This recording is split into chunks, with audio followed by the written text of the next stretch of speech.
Welcome back to the Fitness League, helping busy humans build strong bodies, sharper minds, and better lives. Join us each week as we cut through the noise, challenge the norms, and empower you to train smarter and live stronger. There's a version of you no one sees. They don't see you set the alarm for 4:45 just to get 45 minutes alone in your body before the chaos starts. They don't see you in the grocery aisle, walking past the old temptations, not because you can't have them, but because you're choosing something bigger now. They don't see the skip drinks, the quiet workouts, the meals eaten cold because your kids needed something again. They don't see you holding your tongue at family gatherings when someone jokes that you're too obsessed with fitness, while you're just trying to outlive your family history. They see the results. They see the before and after. But they don't see the internal war it took to get there. This episode is for the quiet ones, the ones fighting battles every day that don't make it to Instagram, the ones becoming someone stronger in the dark. Because those invisible victories, they're the ones that change everything. Welcome back, everybody. Welcome back. I sent our little group chat last week. It was like a tweet, I think. I don't know who the person is, but I really resonated with it. And I was like, we should totally podcast about this. And it said, if someone followed you around for a week, would they believe you're serious about your goals? And I just loved that because it kind of almost separates like how you're viewing yourself and like what you're doing, and separates it to like what you're actually doing. Like, I don't know if I'm weird for doing this. Maybe Joelle, you can resonate. I know Josh will probably make fun of me, but like when I was younger, I would literally pretend I was in a movie or like in a music video, and like I'd be in my room and I'd be like singing in the mirror, like, you know, you just pretend like someone's following you around. And I think it was like the start of like all the reality TV stuff. Josh was probably like, what the heck are you talking He's about? Like, this explains everything. I would often like pretend like there were cameras following me around, like just because, I don't know, for fun or whatever. But I think this is the adult version of that. It's like, if somebody truly had access to every decision and every single thing you were doing throughout the day, are those decisions and habits in alignment with the goals that you have for yourself? And I think it's really hard to be honest with yourself about stuff like that until you make that separation of like, oh, somebody's actually watching me now. Am I really doing that? And I think to an extent, that's kind of what coaching is a little bit. Obviously, we're not there with you. It's not an in-person coach like walking around with you every day, but you have that person to check in with at the end of every week. And it almost is like that little birdie on your shoulder, like, oh, this person's going to be asking me what I did this week. It kind of holds you to a different standard and a different level of accountability. So I thought it would open up a great conversation this week on the podcast and kind of help you guys if you do feel like you're doing all the right things, or maybe you know that you're not doing all the right things. Like, how do we get you to start doing all of the right things? I was going to draw that same kind of parallel to coaching of like, you know, that statement, you know, if someone follows you around for a week, would they think you're serious about your goals?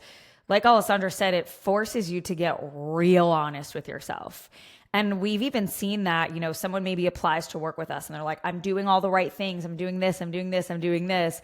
And then maybe once they're working one-on-one with a coach, they're starting to take, you know, more recognition. It's not that they came in and was like lying on their application or lying on their questionnaire. You just kind of start to view things a little bit differently. You can be a little bit more objective because now you're maybe tracking this data and you're doing your daily check-ins with your coach and your weekly check-ins with your coach. And obviously there's an accountability piece of having a coach, but the other big part of that on the coaching side is you are now having to track multiple things, and someone is now seeing if and when and how you do track those things. So it kind of forces this accountability and objectiveness that we sometimes have a very hard time doing on our. And that shouldn't feel, I don't think judgmental is the right word. It shouldn't feel like you're doing right or wrong. It should be awareness creating. Because again, you might have been doing this for the last 10 years and you're frustrated, nothing's changing. Well, what this is doing is opening your eyes to the things that you're actually doing on a consistent basis, because it can feel like you're doing the right thing all the time because the right thing might be a higher effort objective. So it's like, oh, I did this again and I did this again and I did this again. It might have stopped at 3 times that week. And you collectively remember, I did this at least 3 times this week, but the other 4 days you didn't. So not only is that not consistent, that's really inconsistent. That's less than most of the week. So you might have the right ideas in place, or you might be trying some things that don't work at all. But the point is to kind of instill this sense of consistency with whatever works for you, and learning what works best for you, and driving those results. And then having that biased perspective from the outside to reassure things are going the right way, or to help kind of tilt the boat 5 degrees one way or the other to make sure you're getting back on the right path. So very, very specific coaching correlation there. But what I want to kind of kick off with, because I know a lot of you can relate to this because you see it literally every single day that you're on social media, but just this kind of myth of the overnight success. A lot of times we see these people and we see the before and after. We kind of hear what happened in the beginning, and then we see where they're at now. And there's not a lot of discussion around the middle. And that middle might have taken a year, 5 years, 10 years, whatever it is. And the outside isn't always telling the exact story. So to kind of give a quick personal example, my health has been a roller coaster for the last 12 or so years. And ironically, during one of my lowest points was when physically I looked my best aesthetically. So you might see this picture of me fairly muscular and absolutely yoked. I'm like, oh, I wonder what that guy's doing. I want to do all those things. You don't want to do any of the things I was doing at that point in time because I was miserable. My body, my insides were literally melting. I had a post where I actually showed the literal before and after of me losing 50 pounds. So I always wanted to bulk to 225. I did that when we were in San Diego, bulked all the way to 227. It was a fairly fluffy 227. And then I wanted to cut back down to like 200. That wasn't enough. I ended up going all the way down to 177. So a full 50-pound transformation. Along the journey, I absolutely wrecked my gut. Sleep was terrible. I was no longer drinking because I was still dealing with the Barrett's esophagus, but all kinds of, food choices that were not ideal for overall health. I was just hitting my macros. This is the if it fits your macros era. So the before and after tell an entirely different story than the middle, not only time-wise, but also like how this person is actually doing and functioning in their everyday life.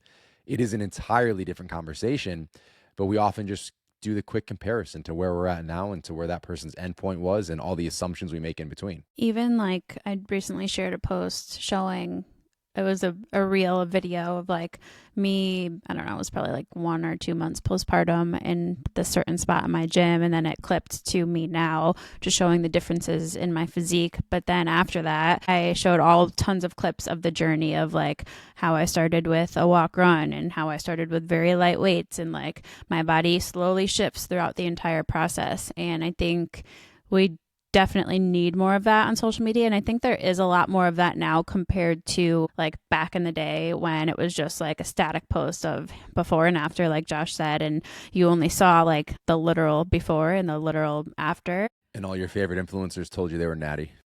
Yeah. And everybody's like, I did this, I followed this diet, I used this supplement, you can do it too, here you go. But I think it's so easy to compare just the before and the after and like compare that to where you are in your journey. And even if you are in a similar place as the person you're comparing to, it's just not fair because there's so many different variables that are going to affect that. So I think this can be applied to obviously so many different things, but also like getting back to the core subject here, I think of often when people will say like, they'll message me and they'll say they're frustrated, they're not losing the body fat, or they feel like their body's just not changing at all. And I'll ask them for, what are you doing right now? Like, tell me a little bit more. And they'll be like, well, I'm eating pretty healthy. I'm working out like 3 times per week. And I'm like, okay, well, what does that look like? And they're like, I just told you, like, I'm eating pretty healthy most of the time. And I'm like, well, how much are you eating? And they're like, I don't know.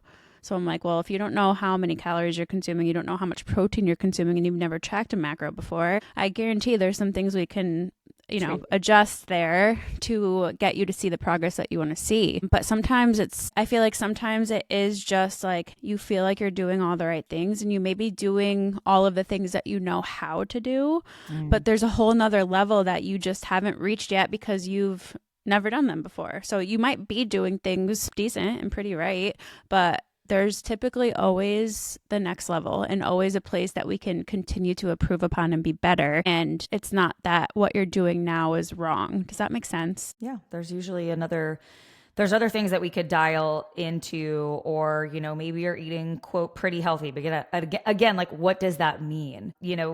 there was this era for a long time of like the eat clean, train dirty, right? And like the clean eating, thing was like the main thing. And then you saw kind of the pendulum swing into like the if it fits your macros, and like nutrient density went out the window because like we could all fit Pop-Tarts in our macros. And I think somewhere along the way, like we have now fallen somewhere in the messy middle, obviously, but it's not uncommon that someone will reach out and be like, I only eat healthy food and I'm still not losing weight. Or like, I eat a really, really strict, high nutrient, high volume, high vegetable, high fiber, blah, blah, blah diet, still not losing weight. And again, you could have that same conversation with someone who's eating very, very nutrient dense diet and say, okay, how much you're eating? I don't know. Okay, well, tell me about some of the foods that you're cooking. Well, salmon and nuts and avocado. Great. Those are all definitely nutrient dense choices. Those are all also really high calorie choices. And like healthy food has calories too.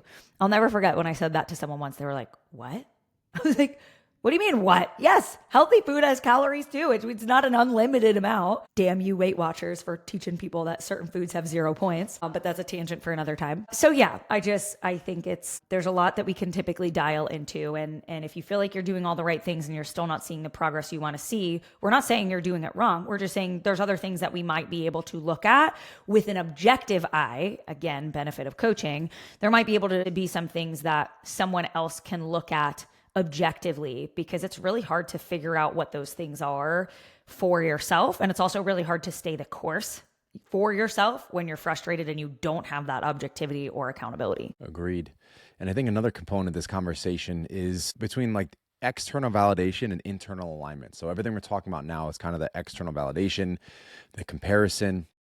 Whereas internal alignment is like, okay, well, why am I doing this? In the last few episodes, we've been talking a lot about root cause analysis. So finding your actual why and how that goes so much further than, I want to lose 5 pounds. Or 10 pounds, 15 pounds, whatever it is, or I want to do this aesthetic thing. It's, well, why do you want that? And at the root cause, a lot of times it's, we want to be confident in our bodies again. We want to be able to take that confidence and bring it into other areas of our lives with work. We want to be able to keep up with the kids, all these different things. So it's such a powerful component to figure out that why and the reason I'm doing this, so that when you do wake up tired and the kids weren't sleeping and then, you're running around all day between school and soccer practice and this and that, like you still have your baseline, your fallback plan that you're still going to execute. Maybe it's not the full-fledged plan for your day, but you've got some check boxes you can still check off and move forward with your goals, staying consistent with the plan long-term because you understand why you want to do that. And it's so much deeper than the 5 pounds that really don't matter.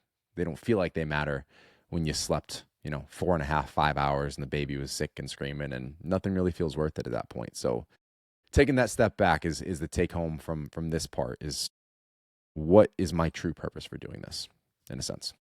I want to come back to a private discussion that some of what we had the other day that was relating to social media and physiques and perceptions, because I think that this kind of ties in well to what we're talking about here, especially when it comes to like, you don't see the silent hustle. Like you maybe see what we post on social media, or like Alessandra said, you see the befores and afters, but you're not with me. You're not in my house. You're not seeing how hard it is for me to get up at 5 a.m. when I don't want to, or after a terrible night's sleep, or whatever that is.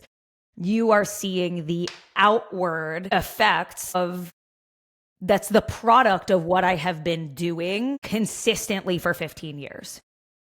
And I think it's very easy to say, oh, well, they're doing that, or they look like this, and so that's their message, or that's what they preach, or maybe they look lean, or they look more fit than I do, or whatever else, whatever that story is.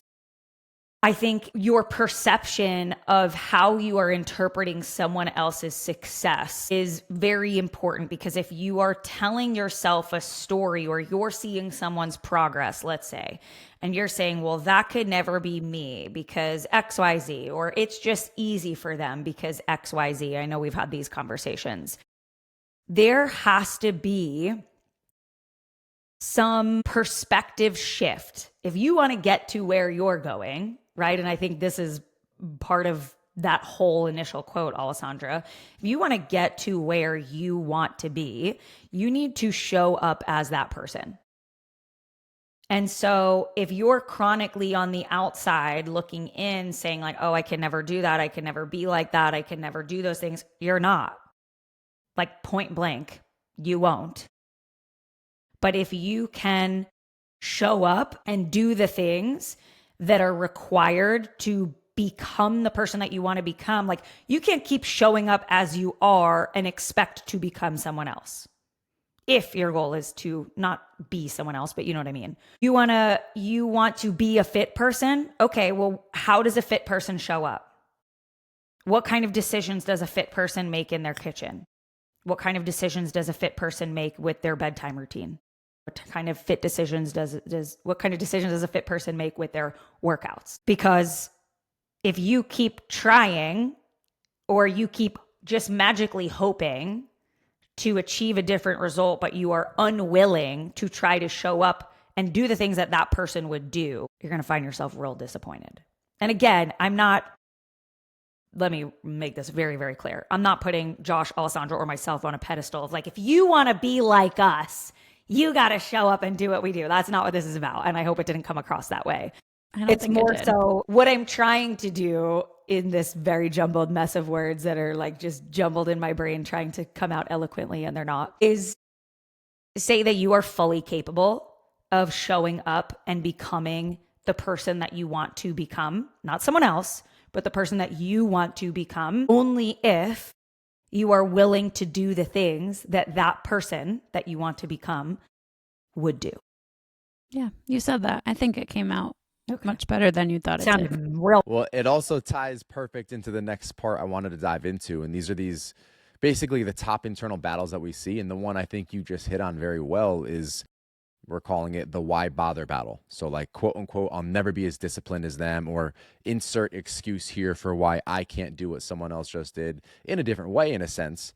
But again, it circles back to the comparison. You're seeing someone's end result, and it's not necessarily that they are, in some influencers or creators are good at this, but most aren't documenting every single struggle they overcame to show you that end result, how they got to that 4:45 workout, that 5 o'clock workout, that 6 o'clock workout, how they ended up dragging themselves to the gym after work, or how they meal prep their food, and all the obstacles in between. So it's never as black and white as I'll never be as disciplined as them, because you might not have seen the 4 days they missed and they finally hit that point where like, you know what, I got to make this change and I'm going to do this at this time every day. We can all do it. The path looks different, but for whatever end result you're working towards, there's a different game plan for each person. It also reminds me on that note, I was talking to a friend the other day. We were talking about fitness and training and everything else. I was talking about how I'm starting to run now and how I was going to balance that with Peloton rides. And yeah, Joelle, for you guys who missed it, Joelle is a cold plunging runner now. That was everyone's mouthful. like, this girl has no backbone. We're never listening to anything she says ever again. No, I think it shows how you have a growth mindset. How gullible and easily influenced I am. Yes, let's repackage that. I just have a growth mindset, guys. Casey would be so proud. Anyway, I said to my friend, I normally Peloton twice a week, and I think I'm going to do one run, one Peloton ride. And he said to me, you only Peloton twice a week? I'm like, yeah. He goes, from Instagram, I thought you're on the Peloton like every day. He's like, because just like you post when you're on the Peloton, you'll show a clip, and like it seems so frequent to me. I would have thought you ride way more than twice a week. And so I just wanted to bring up that point about like your perception of like, oh, they're doing this every day, or like they're doing so much cardio. Like, you don't know. You don't know how much we're doing. Unless we outright say like, oh, I lift 4 times a week and I do cardio twice a week or whatever it is. And even then when we do share it, a lot of times people will jump into our DMs and be like, oh, you only lift 4 times a week? Oh, you do cardio twice a week? You're not lifting 2 hours a day, 14 days a week? No. Not.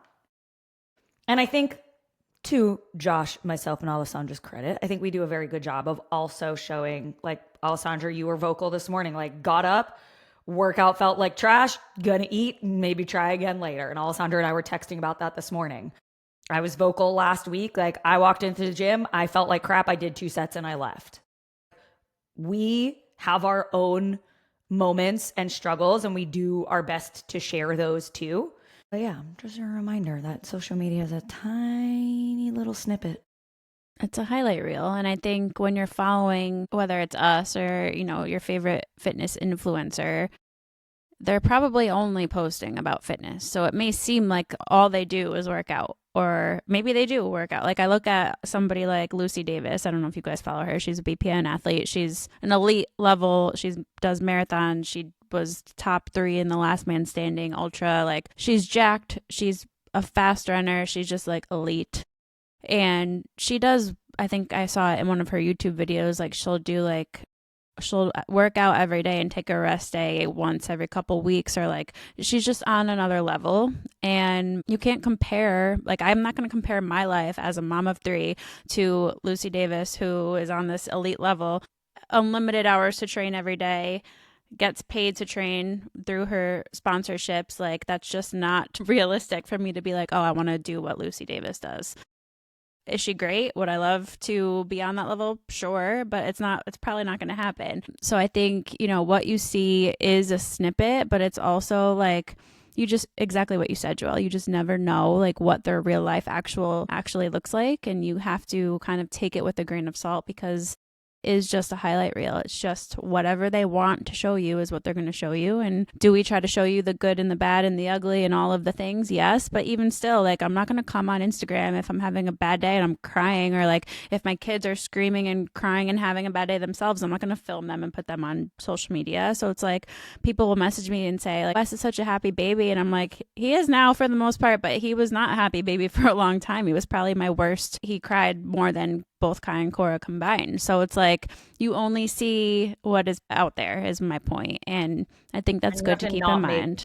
You have to not make assumptions based on what you are or are not seeing. Exactly. Like, don't fill in the gaps of what's not being shown. Like, oh, that baby never cries. Like who does that thought serve? We all know if you're a parent, you have periods of time where your baby is screaming and periods of time that your baby is happy. We don't typically post our babies screaming. Other people might. That's fine. To each their own. Yep. Not our thing. Not my thing. All right, top internal battle number 2. I was going to say, Josh, bring it back for us. The alarm clock battle, bringing it in.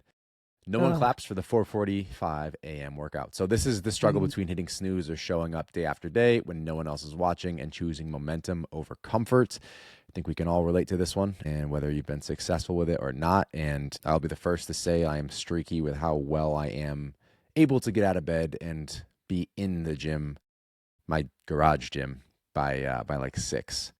So I think we definitely all have our own stories with that one. Myself, the last couple of weeks, I've floated down to, instead of 4:30, it's been closer to a 5. I don't know why. Sleep's been off a little bit. And then instead of 6 o'clock in the gym, it's been 6:15. So it's this 15-minute shift, which might not seem like that much, and it doesn't crash the whole day, but it's a big change. As far as what I can get in work-wise before the lift, and then how much time I have after the lift, which right now is 0 before I get the kids up, or you get the kids up, and I'm getting the dogs ready, and we're getting out for a walk and starting breakfast and starting the day. Hey guys, real quick, if you've been listening and thinking, I need to start doing something for my health, but I don't have time for a full program, that is literally why we built the SDE Method app. It's a fitness app made for real people with real lives. Busy parents, working professionals, anyone juggling 100 things. You can get in, get a smart, effective workout in around 30 minutes, some even closer to 20 minutes, and log out knowing you made progress. You can finally take the guessing out of your workouts. We have workouts designed to be done at the gym or at home, and you get access to all of them when you sign up. As life phases change, you can pick a new one that aligns better with what you have going on right now. And one more thing, we are also qualified for HSA FSA reimbursement. So just hit the app link in the show notes, start where you are, we'll help with the rest. All right, let's get back to the show. Well, it's also been a transition season for us the last couple of weeks too, which I think brings on more stress. Like even if we don't feel stressed, like per se, like it's a change of season for us with homeschooling and making that big decision and just going through a lot of like emotional decisions over the last 2 weeks. So like my sleep has been off. He's been off. The kids have been waking up a little bit earlier, which again, when you lose that 15 minutes and then they also wake up a little bit earlier, it's like there's a whole half hour that I had before that I don't have now. So all of the things kind of happening at the same time here. Yep.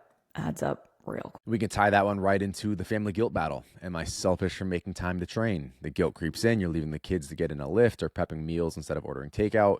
It's this mental tug of war between showing up for your family now versus becoming stronger for them later. And there doesn't necessarily need to be a total trade-off, but there is a balance, and there is that tug and war of what could I be doing for them right now versus like, can I go train for 20 minutes, for 30 minutes? Can I get that in? The kids are down, or maybe they're reading a book and they're chilling. Can they come in the garage with me? Like, psychologically, you always feel that pull. I'm like, am I doing the right thing? Am I being selfish?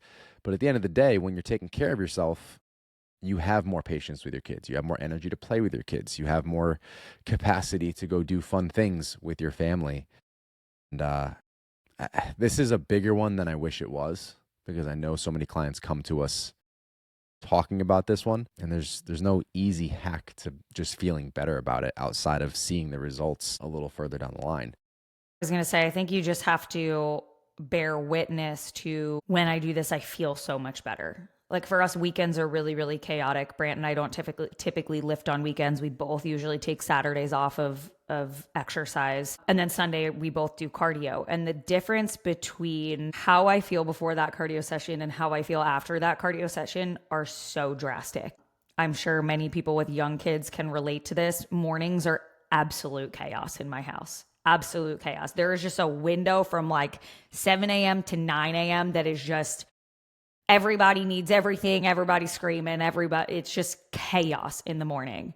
And I'm like, I'm going to go do my cardio session now. Bye. Because I need to take that breather. And when I come back, I'm like more than perfectly fine. I am refreshed. It's a new day. We have turned over a new leaf. Who wants to go to the park? Like, I come back a different human after that morning cardio session. And I think until you have felt that for yourself, like you said, Josh, there's no proof other than you feeling that and seeing the effects. And like, now I'm more patient with my kids and I'm more patient with my spouse and I'm excited to go do things. And I don't want to sit on the couch anymore. This morning, I just felt like I don't want to move. I don't want to do anything. I'm bitter, whatever else. I'm cranky along with the cranky kids. And now I feel ready to tackle the day. There's just a different resilience that comes along with doing that for yourself.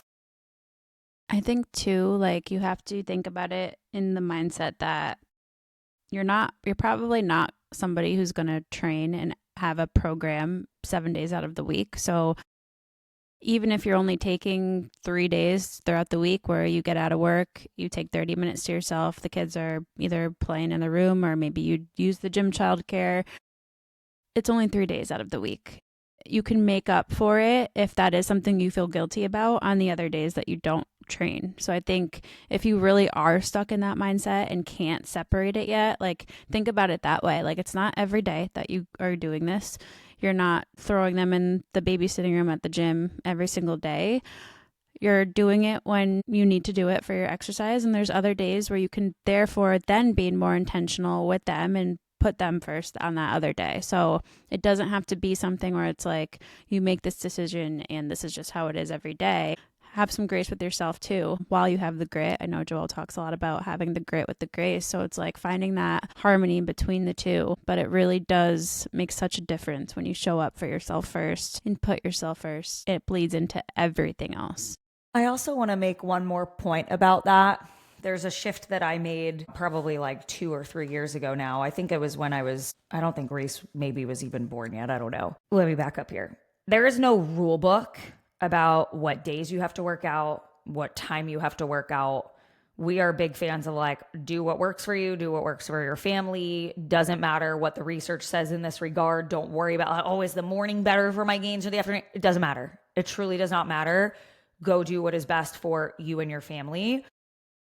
For a while now, I have been lifting 4 days a week. And I think it was postpartum with Sloan when I started going back to the gym. I had started like 2 days a week, then 3 days a week. Then I got back up to my 4 days a week. And however I was doing the workouts, my fourth lift was on a Saturday. Like however I had set up my week, like maybe it was Monday, Wednesday, Thursday, Saturday, or Monday, Wednesday, Friday, Saturday. I don't remember. All I know is For like 3 or 4 weeks in a row, I kept missing that Saturday lift. Brant was home. I wanted to be home with Brant and the baby. And I just found myself constantly missing that fourth workout. Like, didn't want to go, wasn't in the mood, would rather be home. And so I was at this point where I'm like, should I drop down to 3 workouts a week? Like, it seems like I'm always missing this fourth lift and then I'm feeling bad about it. And I remember just sitting down one day and being like, well, I think it's the Saturday that's the problem and not really me that's the problem. So like, what if I just move it to a different day? And I restructured my week so that I didn't have any lifts on a Saturday. And that's how I now ended up with Monday, Tuesday, rest Wednesday, Thursday, Friday, lift, rest Saturday, Sunday, cardio. And Wednesday is usually cardio too. But that's how I ended up on like the training duration, frequency, blah, blah, blah split that I'm currently on. Started with, hey, this way isn't working for me. I want the extra family time on a Saturday, and I don't personally want to wake up at 5 a.m. on a Saturday if I don't have to get in that extra lift. So like, I'm just going to move it to a weekday. So I just wanted to come back to like, there's no one way that you have to do this. It looked different when I was a teacher. I liked lifting on the weekends as a teacher. Granted, I had no kids at the time because it was 2 days. If I worked out on Saturday and Sunday, that was 2 days I didn't have to get up at 5 a.m. on weekdays. So like, just know that you have flexibility and leniency within however you want to design your exercise schedule. I'll leave you guys with this for this one. If you're resonating with this one in particular, I can say there is no amount of meditation, there is no amount of cold showers, cold plunges, whatever, that has shifted my mindset and my attitude, in a sense, with our kids. Like during one of the most difficult times that I had, just patience, mood, everything, was when I was waking up and starting the day with the kids. Like we all woke up at the same time and it was a mad dash to unscramble. The single most powerful thing I've changed to be a better dad has been getting up significantly earlier. And this can be, for some of you, it could be 30 minutes, it could be 20 minutes, but like giving myself that time. Wake up, eat something real quick, gratitude journal. Right now, let's read from the Bible, starting in the day there. And get my lift in. So I'm only lifting for 35, 40 minutes. They're quick sessions 4 days a week, and I'm running 4 days a week as well. But having that time to myself in the morning is an absolute game changer. So if you don't have that, and you are struggling with this one, this family guilt, but also like the relationship isn't where you want it to be, whether it's with your spouse, with your kids, with whatever, having that time to yourself makes all the difference in the world. And doing something that actually enhances not just the time, but getting that dopamine hit in the process. So definitely a huge one there. The next internal battle, the body image battle. I look fine, I look okay, so why don't I feel fine? And this might be that externally you look strong or in shape. Internally, you could be battling old shame, insecurity, fear of judgment, especially those of you who used to be more fit than you are in this current phase of life, or those of you who have never felt confident even at your best. This could be some aspect of body dysmorphia. Again, this kind of referring to those who have been fitter in the past, or even if you're at your peak now, but you always view yourself a little bit differently than others can see it. And it's never good enough, kind of in a sense. So a ton of different layers to this one. But essentially, this is kind of the giving yourself grace conversation in a sense. Like you're doing the things, you're working hard. Is it that you're not at a goal? Is it that you're comparing different seasons of life? I think just becoming aware of the root of that feeling and kind of working through that more so than acknowledging that you look okay and just kind of living with that it's not really good enough for you. I think when it comes to body image, it's not to the extent that I used to deal with it, but there are days where I'm like, I don't love certain things about my body. I think especially if you're postpartum, there's probably heightened thoughts surrounding that, which is common and normal. But I think for me, what really helped with just body image as a whole has been shifting to performance-based goals. And it was going from bodybuilding competitions to then powerlifting, which bodybuilding is all about your physique. You are obsessed over your delts looking a certain way and your glute ham tie-in and just things that normal people have no idea what they are or care about. And then you go to powerlifting, and that has absolutely nothing to do with what you look like. Not a single person there is concerned with how they look. It's all about strength and how much you can lift for your 1 rep max. And there's people of all shapes and sizes as powerlifters. And I think going from that extreme to the other is really what was like, okay, this is going to help you so much. And it did help me so much get over a lot of those obsessions that you get from bodybuilding. But even today, like this postpartum journey, it hasn't even really been I don't have a goal weight that I've been aiming for. I don't have a goal physique that I've been like obsessing about. It's really just been about rebuilding my running, because that's where I ended things off last summer when I got pregnant, and regaining any strength that I lost and getting super strong again. And those have really been like my top focuses at this point. And I can say, like, even on the days where there are things I don't love about my body, I just keep reminding myself of what my actual goals are, and I focus on performance. I focus on what my body can do and all the things it does every day. I think if you looked through my gratitude journal of the past 7 months since I had Wes, it's been almost every day I've said I'm grateful for my body for doing hard things and feeding my baby this entire time. And I think just having that reminder of like, our bodies are incredible. Like, look all of the things that it does for me on a daily basis. Like, it can separate you from really obsessing over what it looks like and only caring about what it looks like. I've talked about this. I talked about this recently on Jordan's podcast, like the idea of body neutrality. And someone asked me, I still have to answer the question because I've been trying to like formulate my thoughts on it from a Q&A, but someone had asked, how did you basically get to this point of body neutrality, especially after being postpartum, or like especially in the postpartum period? And this might be a little bit of a hot take, but in my experience, it was being postpartum that taught me more neutrality than anything else, because I was able to be objective and say like, yeah, this is not how my body typically looks. I'm not like majorly comfortable potentially in this body, but also my body just did the most incredible thing, a literal miracle on earth, continues to do that on a daily basis when I'm feeding my baby and also working out, and I'm also strong, and this, that, and the other thing. And so I actually found that going through pregnancy and postpartum taught me that neutrality more than any other chapter in my life, because it's really where I just couldn't come to terms with shitting on what I looked like, knowing how many incredible things my body was doing. And so I think for me, there was this just newfound appreciation for my body from pregnancy and postpartum and breastfeeding that was like, how could I possibly be angry at this body, or be mad at this body, or be disgusted by this body after everything that it's been through and everything that it's done for me, my family, and my babies? And again, that doesn't mean that I love stretch marks or love cellulite. Like, we all have those things, but I'm just neutral toward them now. Like, they're there. I don't care. Do I love it? No. Do I hate it? Also, no. Like, it's just there, and it exists, and we can all move forward. They're not thoughts that then lead to some sort of spiral.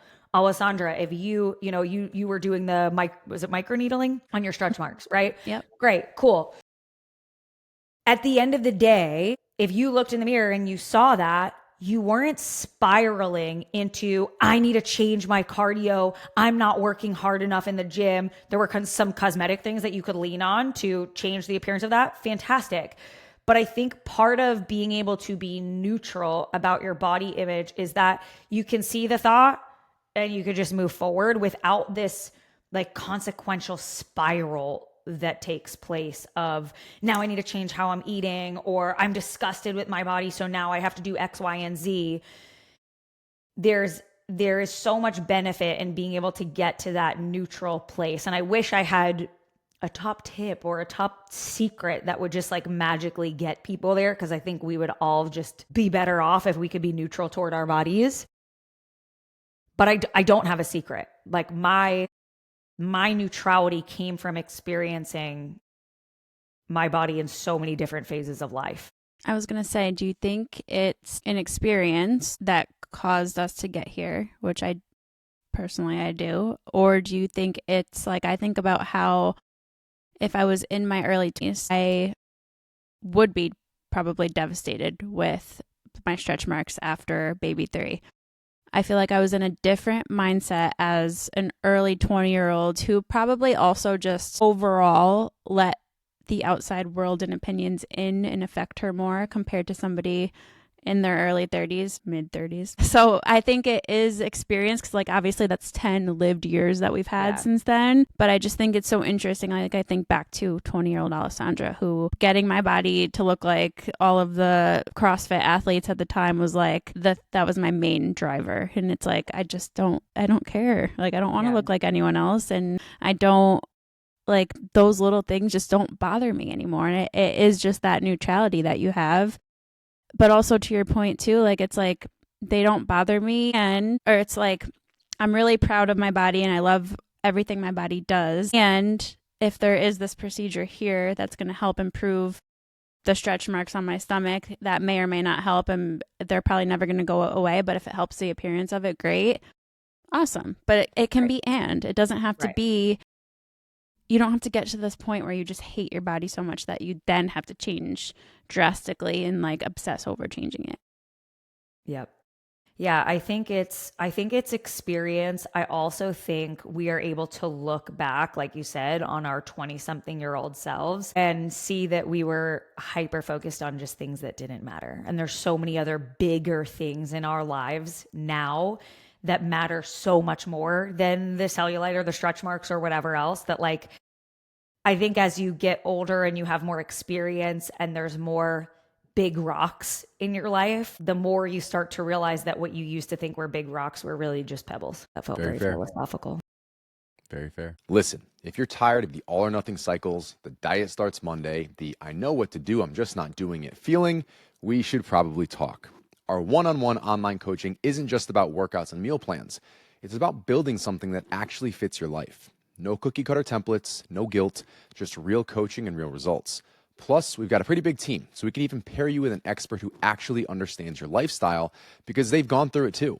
If that sounds like what you've been missing, check out the link in the show notes to apply for coaching. Then we'll send you the link to book a free, no obligation consult call with our team. There are no hard closes. We won't even take your credit card over the phone. You'll get the details to sign up on your own time. And more good news, we are in fact qualified for HSA FSA reimbursement. One last thing, we even offer a 30-day money-back guarantee, so you have nothing to lose. What are you waiting for? Spots are limited, so apply today. All right, let's get back to the show. We're going to round up this list of internal battles with the final, the food discipline battle. So no one's seeing the fight behind the no thank you. Turning down free donuts at work, the glass of wine at dinner, the late night snacks, not because you can't, but because you've decided. The battle is silent but relentless and a bit unforgiving in the eyes of those who are not on the same page as you or understanding why you're doing what you're doing. And I think anyone who's had the difficult family gathering understands this. So why are you eating what you're eating? Why'd you, bring this side or this meal to the thing?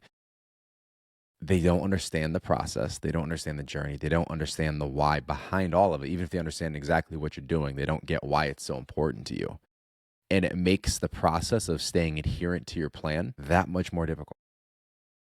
I think it can go both ways, though, with that. Like, you can have the family gathering where, maybe you are somebody who has obsessed with over food and their body for a long time, and you're working on like being okay with just enjoying yourself at a party and eating what you want at the party, and you go up for your second piece of cake and someone's like, oh, you're going up for round two, or like, making just a comment like that. Or like you said, Josh, it could be the other side of it where you are trying to lose weight and you are trying to fight those inner demons of, obsessing over food and binging or restricting or whatever it is, and you're really doing your best to be conscious of those decisions, and it feels like people always have an opinion about it. And I think we've worked with so many clients on both sides of the spectrum who just struggle with this. But I think the main thing I want to remind you of in regard to other people is they're typically just projecting. It's literally a projection of something that maybe they struggle with or have struggled with in the past, or maybe they don't even realize it's something that's harmful because they don't know that about your journey. So I think at the end of the day, when you do have to deal with comments like that, you have to just remind yourself that it's typically a projection of their own insecurities, of their own issues that they have or have had in the past. And you kind of just got to brush it off. Yeah, I think some people are genuinely curious, and hopefully those people know how to ask questions in a way that is not stupid. But then there are, another subset of people, like Alessandra said, that are just projecting. And it's not my job to educate you, not in that setting. If I'm feeling up to it, I might, but. We have to realize that projection component is usually, to me, it feels like the majority. Every comment on social media, every comment in person, like if it's taken as a slight or there's a sharpness to it, a lot of times it has absolutely nothing to do with you. And I'll say most of the time it has absolutely nothing to do with you. It is that projection component just manifesting towards you, unfortunately, and thrown into your spotlight. All right, we're going to wrap this up with a couple highlights. So kind of discussing why these internal wins are significantly more powerful than we may have let on, and how to build an identity around some of these quiet victories. So one thing I wanted to just pull up real quick, because this is something we actually do in the Fitness League app on your trackables section. So like, as coaches, having done this for a long time, we understand the power of these tiny little things that we're doing every single day. It's the 2 minutes of meditation. It's the 2 pages you read before bed, the 2-minute walk you took, the 2-minute run you took. We call it the power of two, but it's these tiny little things that done consistently lead to the dramatic transformations over time. So in an effort to give credit and motivation towards these little things within the app, we have it so it updates. Every time you leave the daily trackables page, it gives you this little motivating message. And every time you leave the page and come back, it's programmed to spit a new one out at you. So just for example, I'll give you a few. Most people wait for motivation. You tracked instead. Mic drop moment. You just track that. Every log is a vote for the person you're becoming. Stacking habits like a boss. So little things like this that it's like, we see you, you're in there, you're doing the damn thing. And just highlighting the importance of that, which we don't give enough credit to the little decisions that we're making. But if you keep making those little decisions, doing those little things every single day, you're going to end up exactly where you want to be. So that is the importance of these internal wins, the things that don't feel as loud. They don't feel as big. They don't feel Instagram worthy to share. I spent a week reading every night before bed instead of watching 6 episodes on Netflix or whatever that is. Giving yourself credit for those, highlighting those. Even if you're not working with a coach, you're not currently in an app, there's no software tracking all the little things, just write it down like on a daily basis. These are the 3 things I committed to, and check that box every single day. I logged my breakfast. I went for a walk every morning or after dinner. I focused on keeping a consistent bedtime, wake time ritual. Feel the difference of those things within a week. And a lot of times we don't make it past day 2, no matter how small it is. But we can't feel those compounding effects. It's like investing, right? If you're getting a 6% return, a 7% return, 8% return, day to day, that looks like nothing. Week to week, doesn't seem like much with the daily volatility. Month to month, you're going to start to notice it. But over the course of a year, 5 years, 10 years, it is astronomical. Like if we're not investing and utilizing that compounding rate, we're in big trouble financially. We're not going to be able to retire. Now, that same concept applies to your health. So if we're not investing in a daily basis from our 20s and our 30s, and if you start at late your 40s and your 50s and do what you can, it still adds up. Then when we get to retirement or toward the end of life, our third and final act, we're going to be in a hard place. And we're seeing that. We're seeing that right now with young people and old people alike dealing with multiple comorbidities. It's not just, I don't feel great. You have tangible data that your health is very off. And that's starting at a younger and younger age, the further along we get into this. So whether it's the discipline or the overwhelm or whatever this ultimate cause is, we have decided that we can't do the big things, so we're not going to do anything at all. We're going to eat all the wrong things. We're going to drink all the wrong things. We're not going to take care of our stress management. We're not going to sleep the way that our bodies need to recover. And the answers are staring us right in the face. It's not the next peptide. It's not the next magic pill. It is these tiny, tiny little changes that you just need to commit to, because it has stopped being the norm. The norm has become abnormal. We are all doing all of the wrong things. And I say all, obviously, in a very generic way. But as a society, we're doing the wrong things across the board. And it doesn't need to be this ridiculous overhaul of these ridiculous things and ridiculous protocols. It's just the basics. Eat a whole food. Get enough sleep. Take deep breaths when you're upset. Drink enough water. Focus on protein. And I could go on rambling and raffling these off for the next half an hour, but you get the idea. Singularly, none of those are overwhelming. So celebrate when you do some of those. Write down the ones that are most important to you and be consistent with those over time. Amen. Preach. So leading from the front, evolving every day, strengthen the struggle. These are some of the core values that we've propped up on the fitness league side here. Whatever resonates with you, find a mantra and just commit to it and build your identity around these small, quiet victories. A lot of times when we're talking about habit change or quitting certain bad habits, rather than saying, I am quitting smoking or I'm trying to stop smoking, reframing that to I don't smoke has been shown to actually help you quit smoking. It's not something I'm not doing right now. It's something I no longer identify with. I don't do that thing. So it becomes a more of a hard stop versus I'm pulling this elastic band. I'm going to keep saying I'm trying not to. And then it gets too tight and we rebound and oh wait, we did it. But now we're back to trying not to do that thing.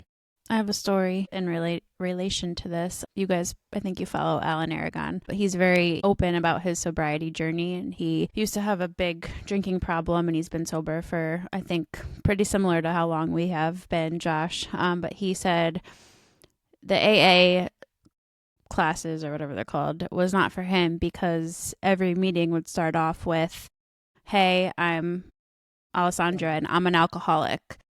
And it's like you never get to break that mold of believing that you're an alcoholic. So that didn't resonate with him because he wanted to rip the Band-Aid off and basically remove that part of his journey from his life and didn't want to be an alcoholic anymore. And that ties into the research that you're talking about, Josh. So I think it's so important to identify as the person that you want to be rather than who you are right now. And I think that's a big, I don't know if I call it a mistake, but it's something that AA hopefully will change one day because I think it really just holds, not everybody, but it holds a lot of people back in that mindset of I will always be an alcoholic. So I just wanted to throw that in there for maybe another connection point for someone out there. It's a really interesting example. It's a really, really interesting example. I'm sorry. I'm trying to decide if I want to dive into that further or we just call it there. It's very interesting. It is interesting. And I'm glad he shared it because I never really thought of it that way. Yeah. I'm sure there is some sort of reason for it. I think from what I have heard, it's, related to like you, just like we are always postpartum, right? You are always this identity. And to Alan's point, like, yes, but I don't want to be that identity anymore. I'm a recovered alcoholic or like I don't drink anymore. I think if I had to guess, the idea there is to say like I am and will always struggle with this and like I don't ever want to forget where I was. So like I claim this almost as my identity. AA people don't come at me. This is just like my outside looking in view. I'm sure there is some purpose for even if you haven't had a drink in 20 years, still calling yourself an alcoholic, but when you run that parallel through another entity like fitness, you wouldn't say it like that. You wouldn't, if you used to be 400 pounds and now you're 150 pounds, you wouldn't say I'm obese. Even like you wouldn't say today, like, I'm Joelle and I have an eating disorder because you don't have an eating disorder anymore. Or even like, what did you say? I think it was about PCOS, wasn't it? Somebody was saying like, you can't recover. Yes, like, you can't reverse it. Did. Yeah. Did. Yeah. It's interesting when it's just an interesting thought process that your habits becoming your identity. And in some ways that could be really great. And in other ways that could be a really dangerous, could be a slippery slope. If I had to guess, and this is with zero knowledge behind it, it probably has something to do with being a reminder for how dangerous that slope can be. So it's like, oh, I can have a drink. I'm fine. I'm recovered now. It's like, no, I'm an alcoholic. I can't do that. You're an alcoholic for life for that reason. So I can see it both ways. I definitely understand what Alan's talking about. And like, I don't want to be an alcoholic. And I think that's why, just like school, there's no one right way to teach somebody. There's no one universal way that's going to work for everybody. I think they can both work. And if it helps, then you take that route. If it doesn't, you take a different route. But I think just my 2 cents is that part leading off there is the reminder that you're never off the slope, but like you're one drink away from a total relapse. And obviously most people do kind of fall back into that bucket. So just that overwhelming reminder of, no, you can't just have one. It's going to lead to deeper and darker things. So guys, I think a couple things we'll leave you with here is the concept that you don't need a louder applause. You need deeper reasons. So understanding your why, going through that root cause analysis and identifying your true purpose in working towards whatever it is you want to work towards and whatever goals you want to achieve. And I encourage you to start documenting those private wins this week. The little things. What do you want to accomplish? What do you want to start doing consistently? We will shortly have this tool for you to be doing this in and help reinforce that. But even for right now, just start journaling these things and writing it down somewhere, putting it on your mirror in the dry erase marker. And we'll wrap that conversation up here with the reminder that change doesn't come in one big moment. It's built in the ways you keep showing up. So take what you learned today and build the best version of yourself for tomorrow. Where can they find you? I'm at Alessandra Skutnik. At Joelle Samantha. I'm at Josh Skutnik. And everything else you need is linked in the show notes.